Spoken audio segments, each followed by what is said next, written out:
7월 25일 라이트 말씀 묵상 시작하겠습니다. 거룩하신 아버지 하나님, 오늘도 주님의 은혜와 사랑을 의지하고 이 하루를 살아가는 우리에게 하나님은 주님의 사랑과 은총을 허락하여 주시고 성령의 충만함을 주셔서 오늘도 주님 말씀 따라 순종하며 살아갈 수 있도록 인도하여 주옵소서. 예수님 이름으로 기도합니다. 아멘. 시편 58편 1절에서 11절까지의 말씀입니다. 너희 통치자들아, 너희가 정말 정의를 말하느냐? 너희가 공정하게 사람을 재판하느냐? 그렇지 않구나. 너희가 마음으로는 불의를 꾸미고 손으로는 이 땅에서 폭력을 일삼고 있구나. 악한 사람은 모태에서부터 곁길로 나아갔으며 거짓말을 하는 자는 제 어머니 뱃속에서부터 빗나갔구나. 그들은 독사처럼 도끼가 서려 귀를 틀어막은 귀머거리 살무사처럼 마술사의 홀리는 소리도 듣지 않고 능숙한 술객의 요술도 따르지 않는구나. 하나님, 그들의 이빨을 그 입안에서 부러뜨려 주십시오. 주님, 젊은 사자들의 송곳니를 부수어 주십시오. 그들을 급류처럼 흔적도 없이 사라지게 해 주십시오. 겨누는 화살이 꺾인 화살이 되게 해 주십시오. 움직일 때 녹아내리는 달팽이같이 되게 해 주십시오. 달을 채우지 못한 미숙아가 죽어서 나와 햇빛을 못 보는 것 같이 되게 해 주십시오. 가시나무 불이 가마를 뜨겁게 하기 전에 생것과 불붙는 것이 강한 바람에 휩쓸려 가게 해 주십시오. 의로운 사람이 악인이 당하는 보복을 목격하고 기뻐하게 하시며 악인의 피로 그 발을 씻게 해 주십시오.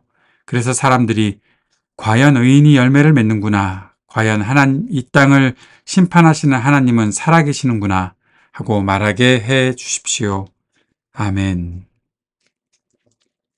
시편 58편은 다윗의 시로 의로운 사람과 악한 자들의 대립을 보면서 악한 자로 인해 고난당하는 의인을 보호하고 악한 자들의 악행을 규탄하고 있는 시입니다.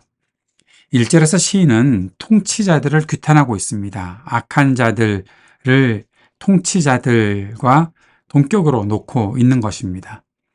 통치자들이 정의와 공정으로 통치하고 있는지 묻고 있습니다. 그들이 그렇게 행하지 않았기 때문이지요. 그들은 불의를 꾸미며 폭력을 행사하는 자들이었습니다. 시인의 표현으로는 그들은 태어날 때부터 곁길로 나갔고 거짓을 말했습니다. 시인이 얼마나 그들로 인해서 고통을 겪었으면 이렇게 표현할까요? 그리고 시인은 이후에 그들을 저주하듯 주님께 탄원합니다. 과연 이러한 저주를 우리가 살면서 해본 적이 있을까? 이렇게 저주를 받는 사람이 있을까? 그렇게 질문이 나올 정도로 아주 심한 저주를 퍼붓고 있습니다. 전도서에 따르면 권력자, 즉 통치 권력을 가진 자들은 모두 억압하는 자들이고 결국 그 권력 자체가 헛된 것이다라고 말하고 있습니다. 왜냐하면 그들이 통치 권력을 갖게 된 이후에 교만했고 악을 행하는데 그렇게 통치 권력을 갖게 되면 저절로 교만하게 변하는 것인지 아니면 그 자리가 사람을 억압을 행하게 만드는 그런 패턴이 있는 것처럼 되는 것인지 그렇게 생각하는 전도서의 저자는 결국 허무하다, 헛되다라고 말하면서 억눌리며 고통당하는 사람들을 보면서 위로하는 자가 이 세상에 없다 그렇게 말하고 있습니다. 진정한 통치 권력을 가진 사람이라면 그 존재 자체만으로도 억압당하는 사람들에게 위로가 되어 주어야 하는데 시인이 보는 악인들은 그들이 가진 힘으로 계속해서 악을 행하기만 하고 있고 전도서에 나왔던 그 권력자는 결국 억압만 계속하고 있는 것입니다. 그러니 시인의 마음속에 그들을 저주하는 그러한 마음과 기도가 이렇게 심하게 나오는 것은 결코 이상한 일이 아니다라는 생각을 하게 됩니다. 이 시대에 우리가 살고 있는 현실 속에서도 똑같은 모습을 봅니다. 통치 권력을 가진 자들이 정의와 공정을 행하지 않습니다. 심지어 불의를 보면서 침묵하고 교묘하게 악한 자들의 편이 되어서 가난하고 힘이 없는 사람들을 괴롭게 만드는 일이 계속 진행되고 있습니다. 시인이 그들을 저주하는 말을 하고 있는데 그 중에 인상적인 표현이 있습니다. 하나는 달팽이고 하나는 가시나무입니다. 왜 달팽이일까? 달팽이는 몸의 수분이 마르면 몸집이 줄어들고 동작이 불가능해져서 죽게 됩니다. 달팽이의 껍데기? 그것은 연합니다. 의지할 것이 못 되지요. 금방 부서집니다. 달팽이에게는 집만 될 뿐 같습니다. 거기에 숨어 살지만 언제 부서질지 모르는 그것이 달팽이가 가지고 다니는 껍데기지요. 결국 이렇게 해달라는 겁니다. 악인들이 녹고 말라서 부서지고 죽는 존재가 되게 해달라고 시인은 악인들을 그렇게 저주하고 있었던 것입니다. 가시나무? 그 존재 자체가 남을 찌르는 것입니다. 사사기 9장에서 가시나무가 등장을 하는데 왕의 자리를 놓고 무화과나무와 포도나무와 감람나무는 왕의 자리를 사양합니다. 그런데 가시나무는 왕의 자리를 원한다고 하지요. 그런 비유가 사사기 9장에 나타납니다. 즉 통치 권력을 가진 자들은 태어날 때부터 그 존재 자체가 악을 행하는 사람을 해치는 그런 존재다라고 말하고 있었던 것입니다. 시인은 주님께서 의로운 사람들에게 악한 자들이 당하는 보복을 보게 해달라고 간구하고 있습니다. 그리고 결국 의인들은 열매를 맺는다, 악한 자들은 심판을 당한다, 그것을 모든 세상의 사람들이 분명히 알게 해달라고 간구하고 있습니다. 사랑하는 여러분, 하나님은 분명히 정의와 진실이 승리하게 하실 것입니다. 악한 자들은 반드시 멸하실 것입니다.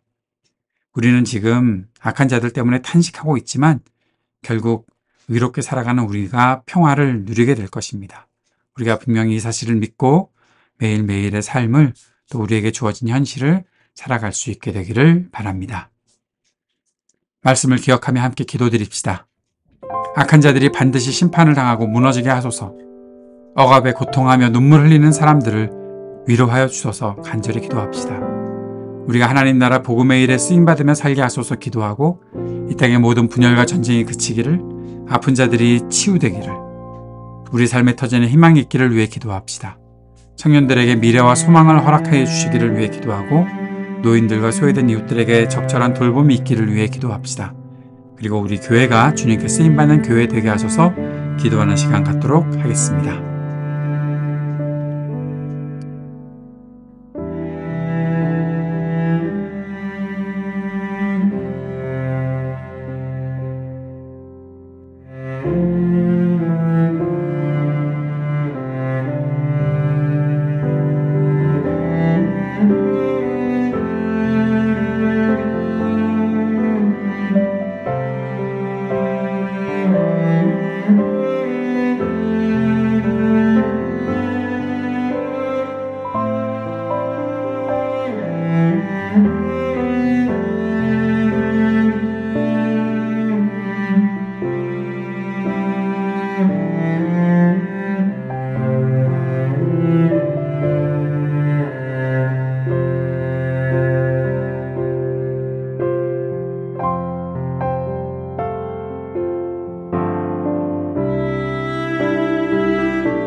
하늘에 계신 우리 아버지여, 이름이 거룩히 여김을 받으시오며 나라가 임하시오며 뜻이 하늘에서 이루어진 것 같이 땅에서도 이루어지이다. 오늘 우리에게 일용할 양식을 주시옵고 우리가 우리에게 죄 지은 자를 사하여 준 것 같이 우리의 죄를 사하여 주시옵고 우리를 시험에 들게 하지 마시옵고 다만 악에서 구하시옵소서. 나라와 권세와 영광이 아버지께 영원히 있사옵나이다. 아멘.